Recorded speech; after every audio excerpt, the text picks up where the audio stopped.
كرسول الله صلى الله عليه وسلم فرموديك صحيحة فرمي يأتي رجال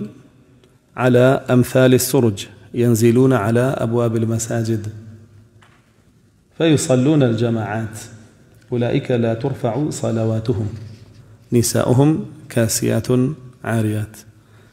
فرمي بياوانيجن بسياركانيان فرمي هاوشيوي سروج خانويك لا تختدلو السكرية خلية سربشتي وشتر جاء إنسان اعتيادي دوانسياني لناوي عداني شنو بنجريه ولا أدري وبرديه هاوشيوي أما فرمي من نمدي وأمشتشونا بەڵێ هاوشێوەی ئەویان پێیان لە بەردەرگای مزگەوتەکانە ئەوەستن ئەچنە ژوورۆ نوێژی جەماعەتەکەن بەڵام فەرمێ نوێژەکەیان بەرز نابێتەوە بۆ نیساؤهم کاسیات عاریات کچیان ژنیان خوشکیان دایکیان کاسیات عاریات یعنی بەشێکی جەستە و بەشێکی سەریان بە شەرعیدا پۆشیوە بەشێکی بەبێ شەرعی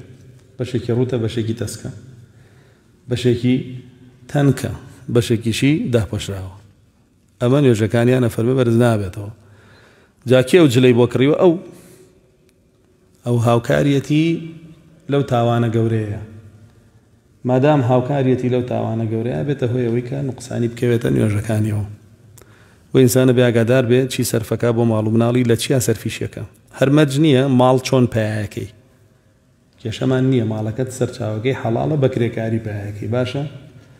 بە عەرەقی ناوچاوانە پایەکەی ئەی بۆچی دوایی ئەیدەی بە جلێکی ڕوت بۆ کچەکەت بۆ ژنەکەت ئەی بۆچی دوایی ئەیدەی بە لاپتۆپ و ئایپاد و مۆبایل سەیری هەڵقە و فلیم و گۆرانی تیا بکەن ئەیدەی بە سەتەلایت و تەلەڤیزیۆنی زەخم سەیری هەڵقە و فلیم و گۆرانی تیا بکەن بۆچی بۆ ئازانی ئەمە هەمووی بۆ تۆ نانووسرێ هەمووی لەسەر ماڵ نییە هەمووی لەسەر ماڵە بۆیە گەر تۆ بتەوێت چاکەت دەستکەوێ چەند جارێک و چەند قات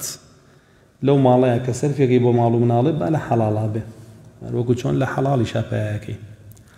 چونکە ڕەسوڵ الله صلی الله عليه وسلم فەرمێ پێی عەبد ناجوڵێ لە قیامەتە تا چوار پرسیاری لێ نەکرێ یەکێ لەو پرسیارانە چییە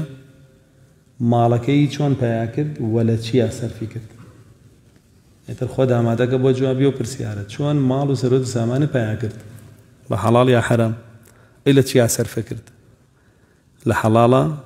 یا لە حەرامە طبعا ئەگەر جواب پێ بێ و لە حەڵاڵە سەرفە کرد بێ و بە حەڵاڵیش پیات کرد بێ ئەوە ئەم فەرموودە دەگرێتەوە و ئەجر و پاداشتە درێتێ پاشانە فەرمی هەرچیەکیش سەرفی کە وەقع به عرضه فهو صدقة